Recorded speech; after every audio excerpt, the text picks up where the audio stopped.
السلام عليكم. ما تقومي تعملي لهم كيكايه مقلبصه وجميله زي دي كده للعشاء جنب كوبايه شاي بحليب. بس ما عندكيش قوالب الكيك دي اللي هي المستطيله.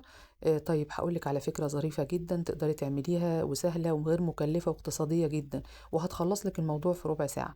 وهي علبه الحليب الفاضيه اللي احنا خلاص شربنا الحليب اللي كان فيها، وقبل ما نتخلص منها نقول لها تعالي بقى لازم نستخدمك استخدام كمان. اللي هو ايه بقى؟ هنعمل فيها سواء ممكن عايزه تعملي توست او عايزه تعملي قالب الكيك المستطيل ده. هتبقى معاكي ظريفه جدا وهتقضي الغرض. وكمان لا هتغسلي بقى مواعين ولا اي حاجه، وهتترمي على طول بعد ما تخلصي بيها. هنشيل بقى الجزء اللي هو بتاع الغطا ده البلاستيك، وفتحناه زي ما انت شايفه من فوق كده، وهنحط بقى الجزء اللي احنا فتحناه، ناخد حته منه نغلف بيها المكان اللي هو المفتوح بتاع الغطا، زي ما انت شايفه كده في الفيديو.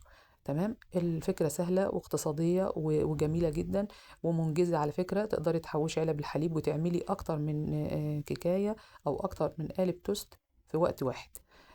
تمام. في ناس تقدر تستخدم العلبة كده على طول لأنها مجلفنة بشكل صحي، بدليل إن كان محطوط طبعا فيها الحليب أو ممكن عصاير. احنا هنستخدمها استخدام كمان واحد فقط ونرميها. بس أنا بحب أستخدم مع أي حاجة زي دي ورق الزبدة كحماية، وعشان ما يبقاش الأكل ملاصق تماما لأي حاجة زي دي ممكن إنها كانت تكون استخدام واحد فقط وتترمي. فاحنا عشان هنستخدمها استخدام كمان يبقى بنأمن نفسنا، وبنحط فيها ورقة الزبدة دي عشان تبقى الدنيا تمام. هناخد الأبعاد بالقلم زي ما انت شايفة كده، وبعدين نقص الشكل. هيطلع معانا زي ما هتشوفي دلوقتي. فحد يقول لي طب ما انت بتستخدمي قلم أزرق جاف، وده غلط. هقول لك ان انا لما باجي بقص من بعد الخط يا دوبك بس العلامات، علشان خاطر الورقة تطلع معايا مظبوطة. لكن ما بيبقاش في أثر خالص للجاف بتاع القلم. هتشوفي هنعمل بيها ايه دلوقتي. اكتر من فكرة. فكرة منهم اللي هي التانية هتلاقيها للأسف ما اتصورتش، الكاميرا كانت متوقفة. دايما انا حظي مش حلو واحسن حاجة ابدا في الكيكات. مرة الكهرباء تقطع، المرة التانية الكاميرا كانت متوقفة تماما وانا فاكرة التصوير شغال. لكن هقول لكم على الفكرة وانتوا تقدروا تكملوا عليها ان شاء الله. المهم ان بدايتها كانت موجودة في الفيديو يعني. لو وصلتي معايا لغاية هنا ما تنسيش اللايك والشير والاشتراك في القناة لو ما كنتيش اشتركتي. قناتي على اليوتيوب مطبخ أماني شتا، في صفحة الفيس كمان باسم أماني شتا باللغة العربية. في حساب على التيك توك، في حساب على الانستجرام. اتفضلوا نوروني وأهلا وسهلا بيكم. وشكرا للخمسة ستة زي ما بيقولوا اللي بيشجعوني واقفين في ظهري بيساندوني. وإن شاء الله قناة تكبر بالناس الجداد اللي هينضموا لنا كمان.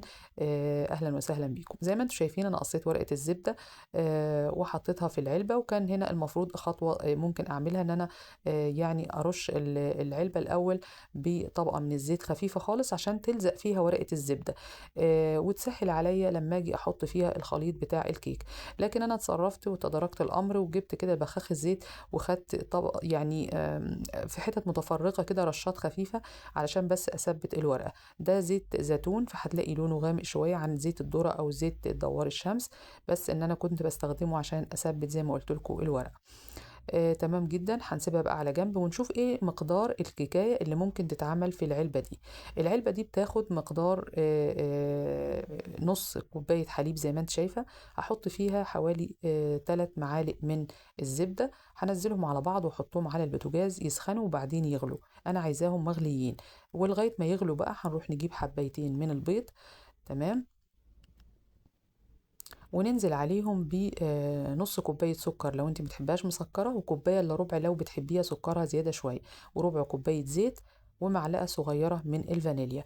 في ناس بتستخدم الفانيليا السايلة، وفي ناس بتستخدم الفانيليا البودر. أنا بحب البودر بصراحة عن السايلة، بحب ريحتها أكتر عن التانية. فطبعا دي انتي وراحتك يعني.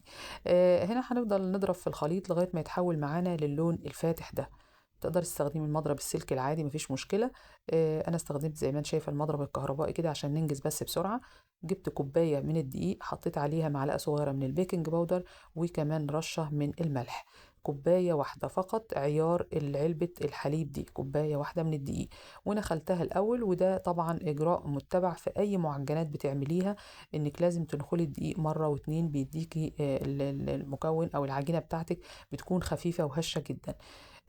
زي ما انت شايفة هنقلب بقى المكونات دي كلها بالمضرب بقى العادي. خلاص الطبقة تخينة جدا فما ينفعش ان انا يعني كده اشتغل بيها. هنروح بقى نجيب الحليب بتاعنا المغلي مع قطعة الزبدة، وننزل بيهم على الخليط. زي ما انت شايفة هيبدأ يخف معانا تدريجي ويبقى القوام بتاعه سلس خالص زي ما هتشوفي دلوقتي. وهقرب لك الكاميرا من زاوية تانية تشوفي يعني القوام بتاع الخليط عامل ازاي. تمام جدا اهوت. انا عايزاه بقى بالايه بالسوم كده، ما يكونش اتقل من كده. وننزل بقى بيه في علبة الحليب اللي احنا ظبطناها، وهنسويه كده بالسباتولا. تمام. طيب هنحطه كده مباشرة على الصاجة بتاعة الفرن؟ لا، هنروح نجيب صينية ألمونيوم لأنها بتوزع الحرارة بشكل جيد على القالب كله، وأحط فيها ورقة من الزبدة علشان الألوان بتاعة العلبة ما تطلعش تلزق في الصينية. ودي أنا خطأ يعني وقعت فيه مع الوصفة التانية، لأن كان المفروض يتبدلوا الوصفة التانية تبقى الأولى. فأنا خدت بالي من الموضوع ده، وهتشوفي دلوقتي إن طبعا الألوان بتاعة علبة الكيك طلعت في ورقة الفويل بدل ما تطلع في الصينية. وطبعا بتغلب في إنها تنضفيها وترجعيها تاني نظيفة زي الأول. واحنا أساسا استخدمنا علبة الحليب عشان ما نغسلش حاجة، هنطلع منها الكيكاية ونرميها وخلاص. هنفتح بقى العلبة زي ما انت شايفة. الكيكاية طبعا مفلطحة. مفلطحة ليه؟ لأن علبة الحليب طرية مش مقواه زي القالب، أو مش جامدة يعني. الارتفاع كان المفروض يطلع لفوق عن كده، بس هو خدها بالعرض بقى. فمش مشكلة برضو، هي كمان برضو طلعت ظريفة ولذيذة زي ما انت شايفة كده. علبة الحليب خلاص هتترمي. معلش يا شوية لونها محمر لأن أنا عندي الفرن حامي شوية. هشة جدا، طرية، ريحتها حلوة، طعمها جميل جدا، ما خدتش مننا أي وقت، والدنيا نظيفة، لا في مواعين ولا أي حاجة. اللهم إن الطبق اللي كنا بس بنعمل فيه الخليط بتاع الكيك والمضرب فقط لا غير. حلو قوي. هنعمل دلوقتي كمان وصفة جزء بالشوكولاتة وجزء بالحليب، أو عفوا بالفانيليا زي ما هتشوفي. هنا هستخدم بقى علبتين وهقسم الخليط على العلبتين. يعني هقسم الكوباية، احنا قلنا العلبة دي مقدارها كوباية دقيق. انا هقسم بقى الكوباية الدقيق على الاتنين لان انا مش عايزاهم مرتفعين قوي، لان انا بعد كده وتخيلي بقى الوصفة معايا لان ده الجزء اللي بقولك في الاخر خالص مش هيظهر في الفيديو للاسف لان كانت الكاميرا متوقفة وانا مش واخدة بالي. خدت جزء نص الكوباية حطيته في علبة، والنص التاني حطيت عليه معلقة كبيرة من الكاكاو الخام ونزلت بيها على الخليط فبقت معانا باللون ده. هنقسم الخليط خلاص زي ما انت شايفة، واحد فاتح وواحد غامق، على درجة حرارة 180، تلت ساعة، نص ساعة، من تلت النص يعني، أو 35 دقيقة بالكتير على حسب درجة حرارة الفرن. هنا حطيت زبيب، ممكن تحطي شوكليت شيبس لو عندك. هنا ما كنتش عملت لأن دي كانت الوصفة الأولى، فما كنتش حطيت ورقة الألمونيوم عشان أتفادى المشكلة بتاعة الألوان اللي بتطلع من العلبة ده. كده خلاص هنختبرها، طلعت زي الفل، جميلة جدا مستوية. هنبدأ نقسمها شرايح بالطول ونحط طبقات من طبقة من المربى المشمش ما بينهم ونقطعها تبقى عاملة زي زي نقول ايه، زي الشطرنج كده. شكلها ظريف جدا وحلوة في الأكل وجديدة. هتبقى الطبقتين فوق بعض عالية ومرتفعة. أتمنى لو كنت وصلتوا معايا هنا في الفيديو تعملوا بقى زي ما اتفقنا لايك وشير واشتركوا في قناتي على اليوتيوب مطبخ أماني شتا. وإن شاء الله أشوفكم في وصفة جديدة بإذن الله، اقتصادية، أفكار جديدة مش مكلفة. دمتم في أمان الله، مع السلامة.